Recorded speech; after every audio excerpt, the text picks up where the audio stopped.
코레일 같은 경우는 지분 100%를 정부가 소유하고 있는 기업입니다. 이번 사고의 책임자는 누구라고 생각하십니까? 수사 결과에 따라서 엄정하게 책임을 물어야 된다고 생각하고요. 아니, 일반 기업 같은 경우는 오너가 책임이 있다면서요. 코레일의 오너는 누굽니까?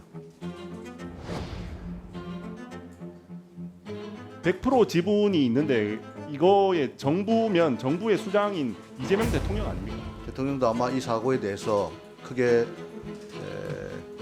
관심을 가지시고 책임을 느끼시지 않을까 생각합니다. 그 느끼면 유재준 의원입니다. 어제 청도에서 철도 노동자분들 안타까운 사고에 대해서 너무나도 참담한 심정입니다. 고인의 명복을 빌며 그리고 유가족들을 위로드린다는 말씀을 드립니다. 고용노동부 장관님께 조금 질의드리겠습니다. 이번 산업재해에 대해서 이재명 정부에서 엄청 관심이 많잖아요. 네.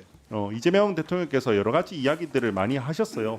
조금 더 엄벌이 필요하다, 여러 가지 뭐 과징금부터 해서 면허 취소 여러 가지 등등 아주 큰 제재가 필요하다 이야기를 많이 하셨습니다. 그 중에서 이런 말씀도 하셨어요. 실제 이익을 회장이 보는데 책임은 사장이 지고 있지 않냐 이렇게 이야기하면서 조금 오너들이 책임을 져야 된다 이런 이야기를 좀 하셨어요. 장관님께서도 포스코 ENC 사건에 대해서 본사 및 CEO의 안전관리 실패라고 생각한다 이런 이야기도 하셨습니다. 그죠?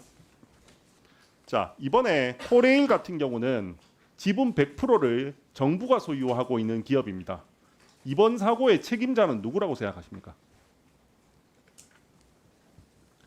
사고 책임과 관련해서 수사 결과에 따라서 엄정하게 책임을 물어야 된다고 생각하고요.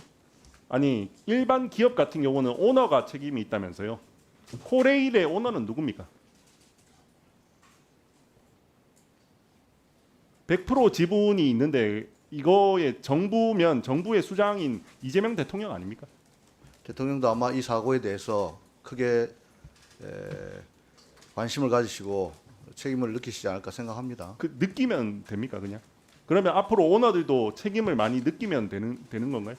그 책임에 따른 네. 조치는 별개의 문제라고 생각합니다. 또 어떤 조치를 해야 한다고 생각하시죠? 누가 어떤 조치를 해야 됩니까? 그 대통령께서 어떤 조치를 해야 한다고 생각하시죠? 대통령께서는 더욱 안전한 철도, 더욱 안전한 일터를 만들기 위해 모든 조치를 취해야 된다고 자, 생각합니다. 그러면 앞으로 그러면 기업 오너들도 더욱더 안전한 산업 현장을 만들기 위해서 그런 노력을 하시는 걸로 책임을 지면 됩니까? 그게 제일 중요하다고 생각합니다. 형벌의 목적은 그분을 어떤 가두거나 제재를 하는 것에 그 목적이 있는 것이 아니고 종당에는 재발하지 않도록 조치하도록 하는 것이 목적이라고 생각합니다. 자, 얼마 전에